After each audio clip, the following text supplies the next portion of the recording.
Hello, my name is swissbianco. In this video I will talk about the BSA red dot scope. This is a really compact red dot.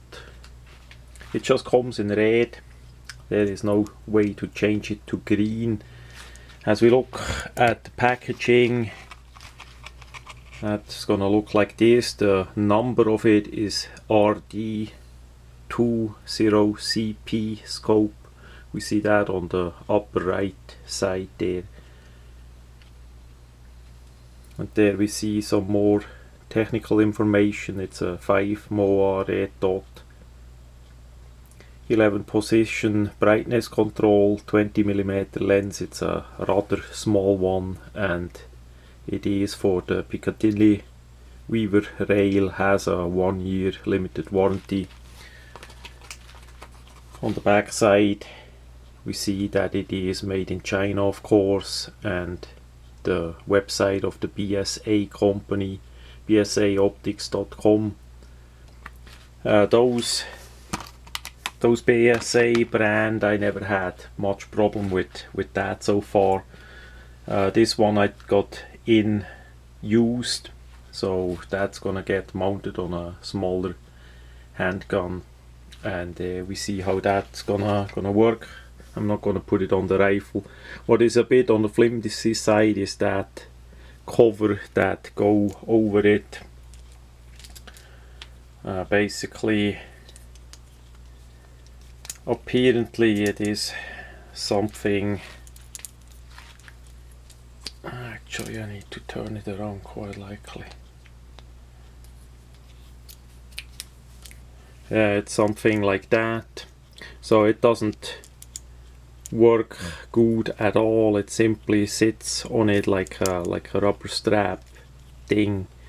So that is not worth much at all.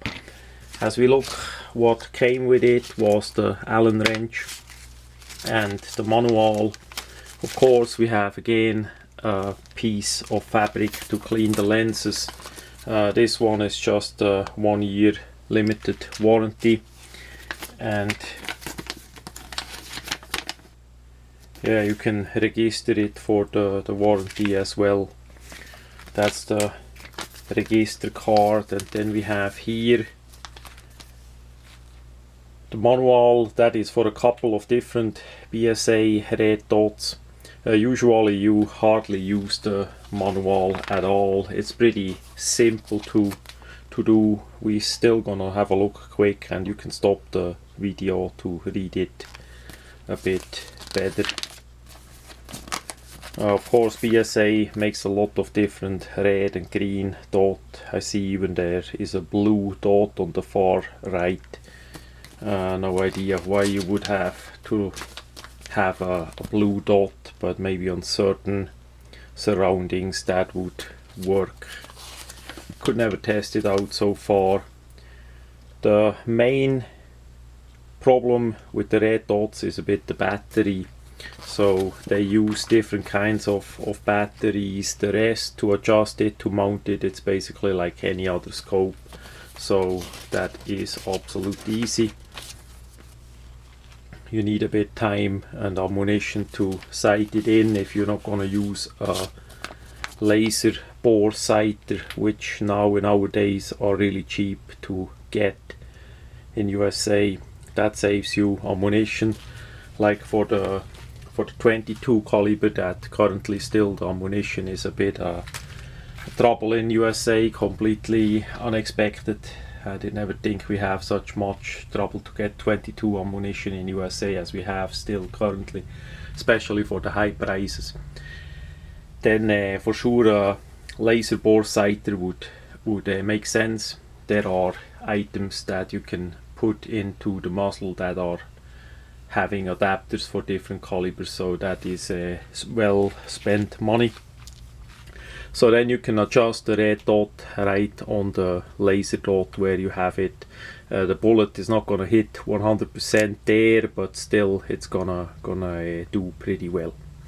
So as we see here, we have the windage and the elevation. It's just a usual regular caps that you can take off, and there is a slot screw that has an o-ring, so it's a little bit watertight as well. The finish is more on the matte side. That is pretty nice made. And then we see here is the 0, the point, and then you simply adjust it. That would be 11, 10. That is 11 is the maximum of the brightness, and the other way would be starting point at 1. And yes, sometimes a bit hard to see, but there it is in the middle.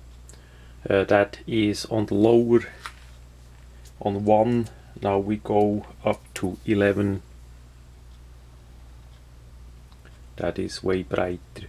It's a bit hard with the camera to see that, but the brightness is really nice, really nice to adjust as well. And as usually, that is the part to adjust, and on top is the smaller part that holds the battery in it.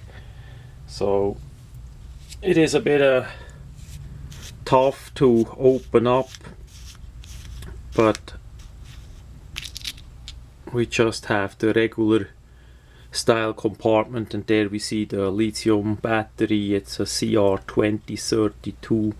Many use different kind of batteries, so make sure that you get the correct size. And then I always loop the threads a bit up. We see there is already a bit of mark from the other owner that it had. I just got it in. I did not mount it yet on the gun or loop it up.